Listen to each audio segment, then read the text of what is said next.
इस हफ्ते के कम फॉलो मी लेसन में आपका स्वागत है। हम डॉक्ट्रिन एंड कवेनेंट्स 45 पढ़ेंगे। यह स्क्रिप्चर सेक्शन आशा, भविष्यवाणी और आश्वासन से भरा है, खासकर ईसा मसीह के दूसरे आगमन और उसके लिए हम कैसे तैयारी कर सकते हैं इसके बारे में। चलिए डॉक्ट्रिन एंड कवेनेंट्स सेक्शन 45 वर्सेस 3 से 5 से शुरू करते हैं, जहां हमें सभी धर्म ग्रंथों में सबसे अधिक दिलासा देने वाली छवियों में से एक मिलती है। उसे सुनो जो पिता के साथ सहायक है, जो उसके सामने तुम्हारा पक्ष रखता हुआ कह रहा है, पिता, उस व्यक्ति के कष्टों और मृत्यु को देखो जिसने कोई पाप नहीं किया। यहां हमें याद दिलाया जाता है कि ईसा मसीह हमारा पक्ष रखने के लिए पिता के सामने खड़े हैं। वह हमारी बेगुनाही की नहीं, बल्कि हमारी ओर से अपने बलिदान की विनती करते हैं। आरोपों और अपूर्णताओं से भरी दुनिया में ये जानना कि उद्धारकर्ता प्रेम और दया से हमारा बचाव करते हैं, बहुत आश्वस्त करने वाला है। आपके लिए इसका क्या मतलब है कि मसीह आपका पक्ष इसलिए नहीं रखते क्योंकि आप परफेक्ट हैं, बल्कि इसलिए कि वह हैं। वर्सेस 27 से 32 में प्रभु हमें आने वाले कष्टों के लिए तैयार करते हैं और यह स्पष्ट निर्देश देते हैं, पवित्र स्थानों में खड़े रहो और डिगो मत।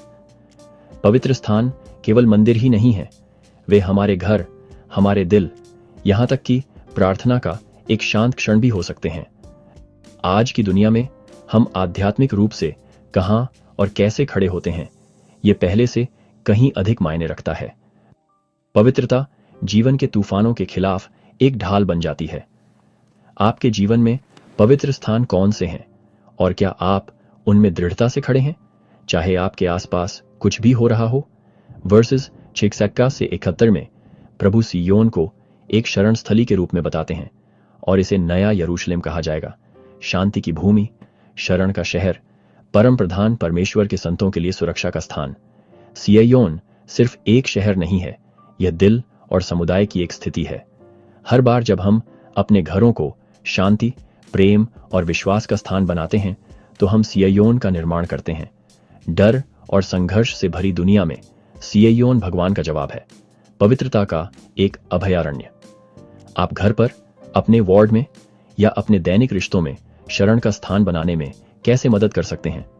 सेक्शन 45 वादे से भरा एक रहस्य उद्घाटन है। यह हमें आश्वस्त करता है कि मसीह हमारे साथ है, कि सिय्योन का निर्माण होगा और अंधेरे में भी प्रकाश चमकेगा। यह सेक्शन संतों को खुशी देने के लिए दिया गया था। अनिश्चितता के समय में प्रभु के वादे हमें याद दिलाते हैं कि उनके माध्यम से शांति, सुरक्षा और दिव्य उद्देश्य संभव है।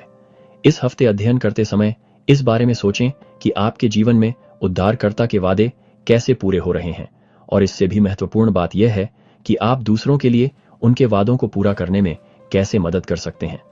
हमें यह जानकर शांति मिले कि ईसा मसीह हमारा पक्ष रखते हैं, पवित्र स्थानों में खड़े रहने की शक्ति और हमारे समय में सिय्योन के निर्माण में मदद करने का उद्देश्य। प्रभु के वादे पूरे होंगे।